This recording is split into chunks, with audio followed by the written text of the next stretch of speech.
আসসালামু আলাইকুম। আশা করি সবাই ভালো আছেন। সবাইরে আরেকটা নতুন ব্লগে অনেক অনেক স্বাগত জানাই। আজকে বাগান থেকে কিছু সবজি হারভেস্ট করাম। তো বর্ষাকালে তেমন কোনো সবজি হয় না, যদিও টুকটাক কিছু লাগাইছি।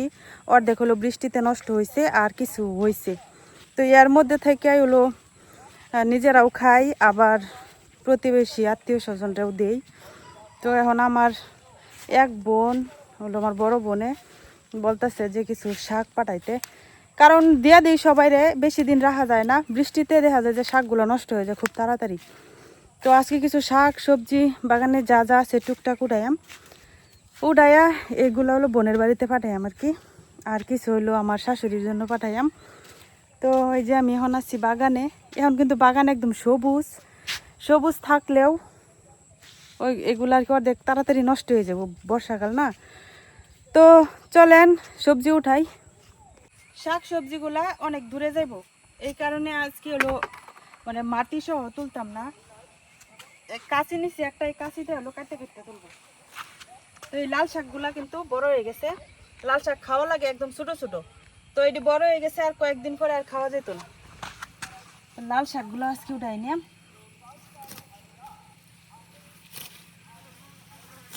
অল্প অল্প জায়গায় একটু একটু করে সবজি লাগাই, তারপরও নিজের আর খাওয়ার চাহিদা পূরণ হয়, আশেপাশে অনেকের দিতে পারি, মনে শান্তি লাগে।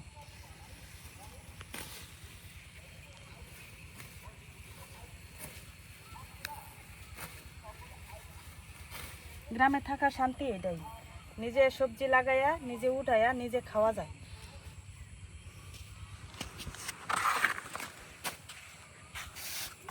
সবগুলোই উঠাইলাই, নিচে যে ছোটো ছোটো আছে বৃষ্টি পড়লে ওইগুলো হলো আবার হইতেও পারে, পচেও যায়, তারা ঠিক নাই, কারণ বর্ষাকালে সবজির কোনো গ্যারান্টি নেই। আর এক হলো আমরা এদিকে প্রচুর বৃষ্টি হয়।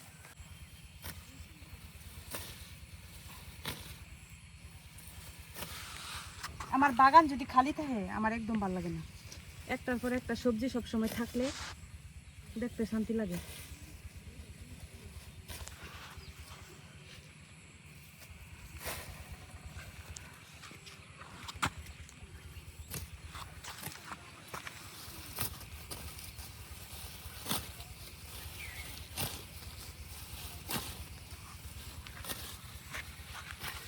মনে হইতেছে ধান কাটতেছে।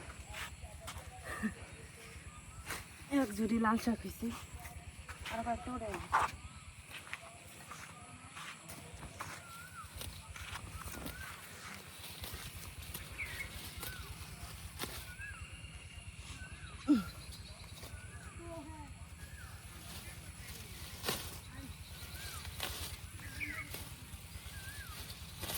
থাক। লাল শাক আর উঠাইতাম না, যেগুলো উঠাইছে এগুলো এখন যাই ডাটা শাক উঠাইম কিছু, এখন যাই কিছু ডাটা শাক উঠাইম। আমার পুঁই শাকগুলো দেন খুব সুন্দর বড় হইতেছে।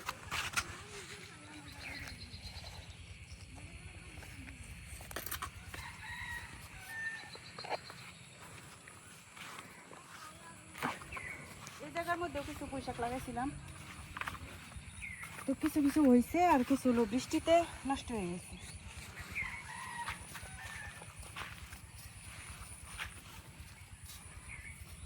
এইখানে হলো পাট শাক লাগাইছিলাম, পরে পাট শাক নষ্ট হয়ে গেছে, এখন আবার পাট শাক লাগাইছি।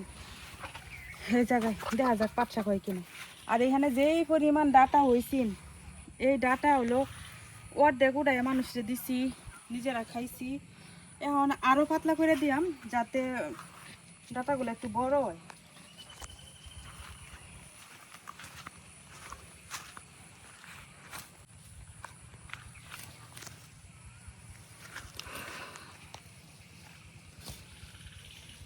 সাদা ডাটা যেগুলো আছে এগুলো খাইছি, অনেক খাইছি, এত পরিমাণে ডাটা হয়েছে।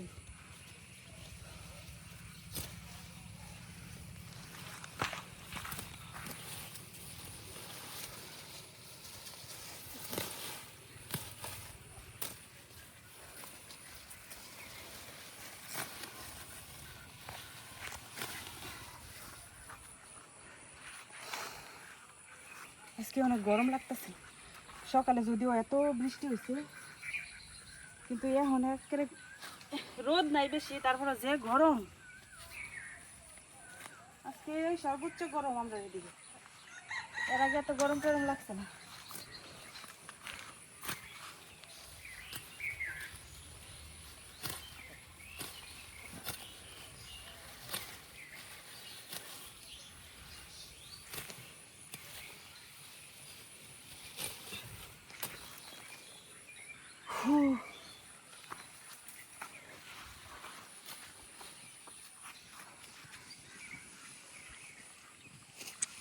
হইব ডাটা শাক আর উড়াইতাম না, যেগুলো আছে এগুলো করে ডাটা বড় হইব। গাছে কিছু বেগুন আছে, এদিকে আমরা এদিকে কয় বাওয়া ডেঙ্গা, মানে আমরা ময়মনসিংহে গফরগাঁয়া ভাষায় ডাটারে কয় ডেঙ্গা। তো বাওয়া ডেঙ্গা বর্ষাকালে যেটি হয় আর কি।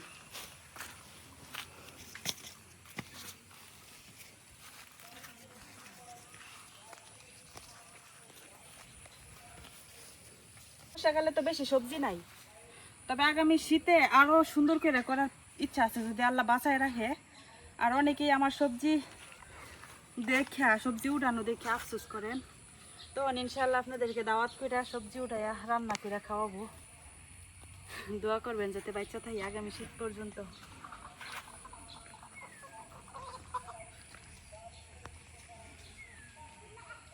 অনেকেই আমার এখানে আসতে চায়, অনেক আপুরা, কিন্তু সমস্যা হয়তো আমরা একদম গ্রামের ভিতরে না, তো এখানে যাতায়াত ব্যবস্থাও ভালো না। আর এক হলো আশেপাশে মানুষ এ নিয়ে অনেক গবেষণা করে যে এত মানুষ কি লিগাই কি করে দিয়েছি, যার কারণে অবশ্য আমি কাউরে অ্যালাউ করি না। তবে এখন তো বিয়ে হয়ে গেছে, এখন আর সমস্যা নাই, আর কাটতাম না। ডাটা শাক, লাল শাক উঠানো হয়ে গেছে, এখন দেখি কিছু বেগুন পাই নাকি। আজকে সকাল থেকে একটা কাজ করছি, এই সামনে যে আমি যে মাচা বানাইছিলাম শিম গাছের মাচা, তো এটা বেশ একটা ভালো আছিন না, ভালো হয়েছিল না, দেখা গেছে যে এবার ভাঙ্গা গেছে। তো এখন নতুন করে আবার যেহেতু গাছ লাগাইতেছি সবজি, তো আজকে এই মাচাটা আবার দিছি আর কি নতুন করে, একটু মজবুত করে, যেহেতু ঝড় বৃষ্টি একটা নাই হইতেছে। আর এখানে দুন্দল গাছ লাগাইছি, ওইদিকেও দুন্দল গাছ লাগাইছি, অনেক সুন্দর হয়েছে মাশাআল্লাহ। এই যে দুন্দল গাছগুলো কি সুন্দর হয়েছে, মানে এক সপ্তাহ মতো হইব লাগাইছি, এখন কি সুন্দর তো হইয়া বড় হইতেছে। এই যে দেশি দুন্দলও আছে, হাইব্রিড দুন্দলও আছে, দেখা যাক কোনটার মধ্যে কি। এটা সম্ভবত হাইব্রিড, কারণ এই যে ফুলায় করতেছে। আর এই যে আমার বাগানে যে মোটা মোটা ডাটাগুলো আপনারা দেখতেন, এই ডাটাগুলার বীজ কিন্তু সমানে ছড়াই ছিটে ফেলায় রাখছিলাম। এই যে এই যে এই যে তো এখান থেকে যেটা বেশি ভালো সার পাইবো এটাই মোটা হইব। এই যে মরিচ গাছ মরে যেতেছে আমার, গাছের সব গাছের গোড়ায় পিঁপড়া বাসা বাঁধছে, পরে শিকড় কাটতে দে মনে হয়। এটা আমি একটা ভুল করছি, এই মরিচ গাছটি যখন একটা ডাল হয় উপরে, এই সময় আগাটা ভাঙ্গে দিলে জুপালো হয় একদম, তো আমি এটার আগা ভাঙছিলাম না, এখন তো লম্বা হয়ে গেছে আর কি। এই যে মরিচও হইতেছে সুন্দর সুন্দর, এই যে, কিন্তু আমি ভাঙ্গে দিছি না, ভাঙ্গে দিলে একদম জুপালো হইতো।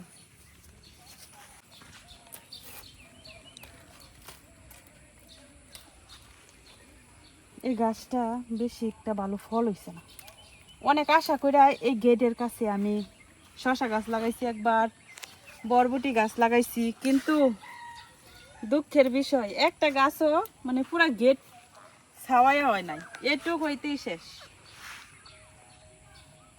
আসলে কৃষিকাজ হইতেছে একটা আর্টের মতো শিল্প, যত করা যাব তত এই বিষয়ে আইডিয়া দাঁড়ানো হইব। নষ্ট হয়ে গেছে, যত বেশি করতে করতে মানে আইডিয়া হইব। কৃষিকাজ এরকম না যে একবারে মানুষ কইরা সফল হয়ে যায়। তো আমি বহু বছর যাবৎ বাগান করি, ভিডিও করার আগে থেকেও বাগান করি, তো আমার আইডিয়া যতটুকু মোটামুটি কাজে লাগানোর চেষ্টা করি আর কি। তারপরে দেখা যায় যে সময় স্বল্পতার কারণে সবসময় বাগানে সময় দেওয়া যায় না।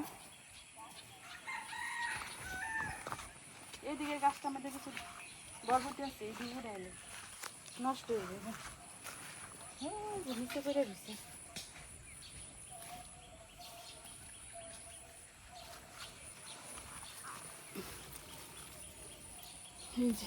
এই গাছে বরবটি যে লম্বা লম্বা হয়।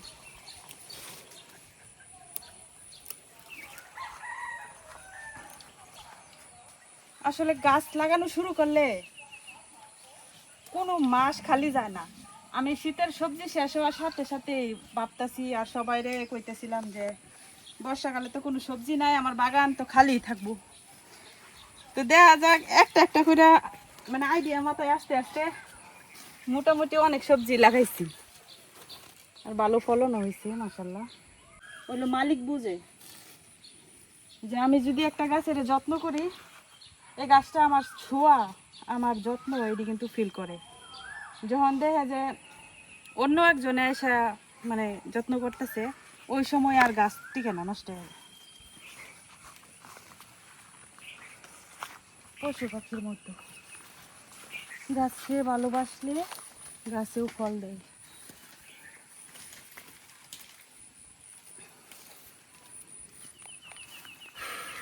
এই বরবটির সাদা সুন্দর, এটি দেশি বরবটি। নাই নাই তারপর অনেকগুলো উড়াইছি।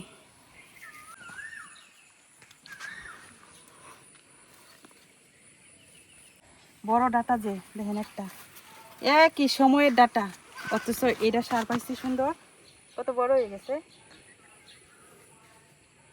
এটা অনেক মোটা হয়ে যায়, মাংস দিয়া খাইতে অনেক মজা লাগে।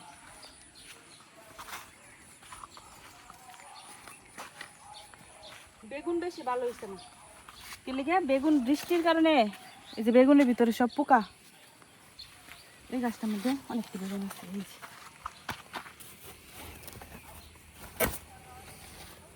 সব পোকা ধরেছে। এই যে এটা মনে হয় ভালো,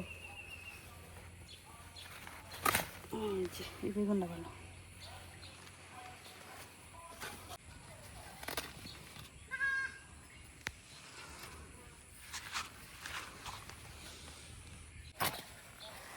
ওই আরেকটা আছে ভিতরে।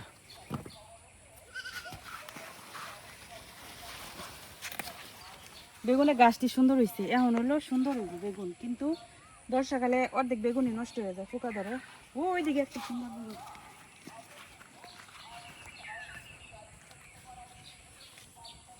এই বেগুনের কালারটা সুন্দর, সাদা, একবারে সাদা না। যাই হোক, অনেকগুলো সবজি উঠাইলাম। এই গিমা শাক খুঁজছিলাম, আর এখন আমার বাগানে গিমা শাকের অভাব নেই। পয়লা বৈশাখের দিন গিমা শাক খুঁজা ওই রান, আম্মা কই থেকে খুঁজা এনে দিছেন, আর এখন বাগানে গিমা শাক হয়ে বইরা গেছে। তো এই যে আমার সবজি উঠানো শেষ, আর কিছু সবজি যে সকালে বাগান পরিষ্কার করার সময় উড়াইছিলাম এদিকে। তো এরপরে আরো কিছু পাট শাক উড়াই দেওয়া দরকার।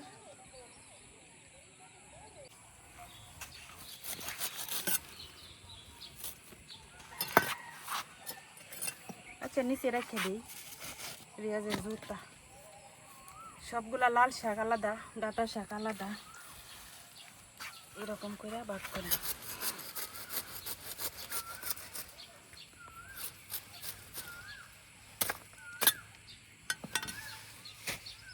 কার কার বাড়ি দিবে?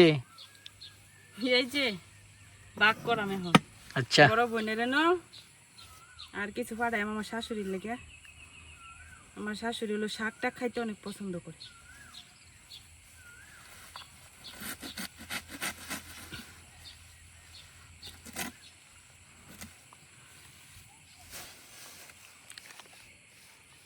সাইজ করে লই, তারপরে ভাগ কর।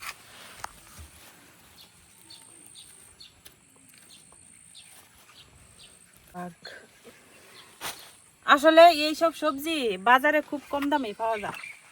শাক হলো 10 টাকা 20 টাকা হইলে অভাব নেই, কিন্তু ওই যে নিজে যে লাগাইছি কত যত্ন করে মায়া করে ভালোবাসা দিয়া, এইগুলার স্বাদই আলাদা, এরকম না যে তারা খাইতে পারে না, তবে নিজে লাগায় সবাই দিলে এটার আলাদা একটা শান্তি। ভাগা বন্টক করা শেষ, এখন হলো রয়েছে পাট শাক তোলা। এখন যাই আব্বার ক্ষেতের থেকে কিছু পাট শাক উড়াইয়াম, উড়াই এলো ওইটার দুই বন্টক করাম, তারপরে ফাটাই দিয়াম, তখন পাট শাক তুলি যায়।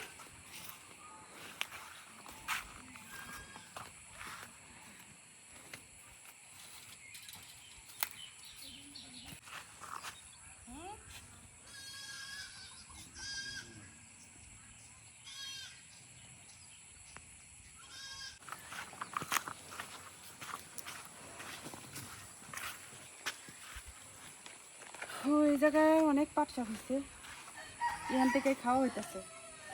তো এখন পাট শাকগুলো উড়াই কমাই দেওয়া লাগবো, কারণ আব্বা এনে আবার ঢেঁড়স গাছ লাগাইছে। তো এই যে আব্বার ঢেঁড়সগুলো সুন্দর হয়েছে আবার, তো এই পাট শাক উড়াই না দিলে ঢেঁড়স গাছ হইতো না।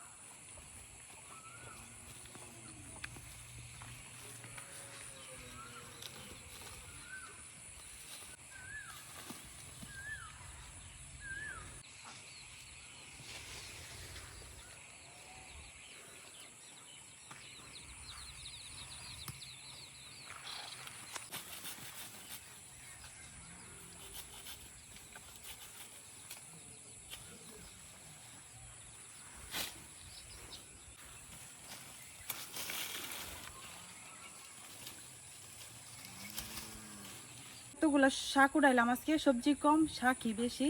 এখন যাই এগুলা পাঠানোর ব্যবস্থা করা লাগবো। তো আজকে ভিডিওটা এখানেই শেষ করতেছি। তো কেমন লাগলো অবশ্যই কমেন্টে জানাবেন। আর যারা এখনও আমার চ্যানেল সাবস্ক্রাইব করেন নাই অবশ্যই সাবস্ক্রাইব করে দিবেন। সবাই ভালো থাকবেন, আল্লাহ হাফেজ।